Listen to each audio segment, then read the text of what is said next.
बातमी मुंबईतून आहे। मुंबईमध्ये महानगर गॅसची पाईपलाईन फुटलेली आहे। रात्री 8 वाजल्यापासून महानगरचा गॅस पुरवठा खंडित झालेला आहे। दादर, सायन, प्रतीक्षानगर, वडाळा भागामध्ये गॅस पाईपलाईन खंडित झाली आहे। तर रात्रीपासून दुरुस्तीचं काम सुरूच आहे। मुंबईमधल्या अनेक घरांमध्ये गॅस पेटलाच नाहीये।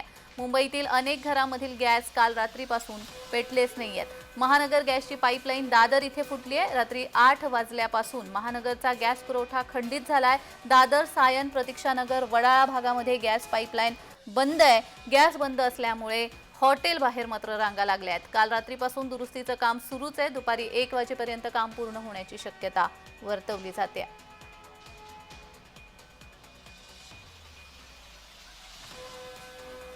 महानगरची गॅस पाईपलाईन दादर इथे फुटलेली आहे। या संदर्भात अधिक माहिती देण्यासाठी आमचे प्रतिनिधी चेतन किर्दत आपल्यासोबत जोडले गेलेले आहेत। चेतन, ही गॅस पाईपलाईन नेमकी फुटली कशी आणि अद्याप काम सुरूच आहे का?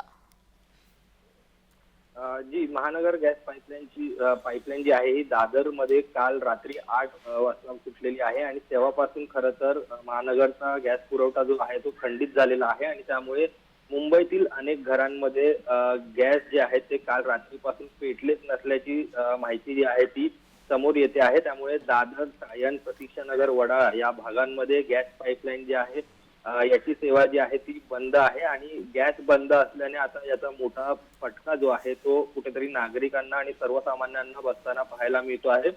मोठ्या प्रमाणात हॉटेल बाहेर रांगा दिसून येत आहेत। काल रात्रीपासून खरं तर या पाईपच्या दुरुस्तीचं काम जे आहे ते युद्धपातळीवर सुरू आहे आणि आपण जर पाहिलं तर गेल्या अनेक तासांपासून अनेक घरांमध्ये मुंबईच्या चूल पेटली नसल्याचं आपल्याला पाहायला मिळतं आहे। धन्यवाद चेतन दिलेल्या सविस्तर माहितीसाठी।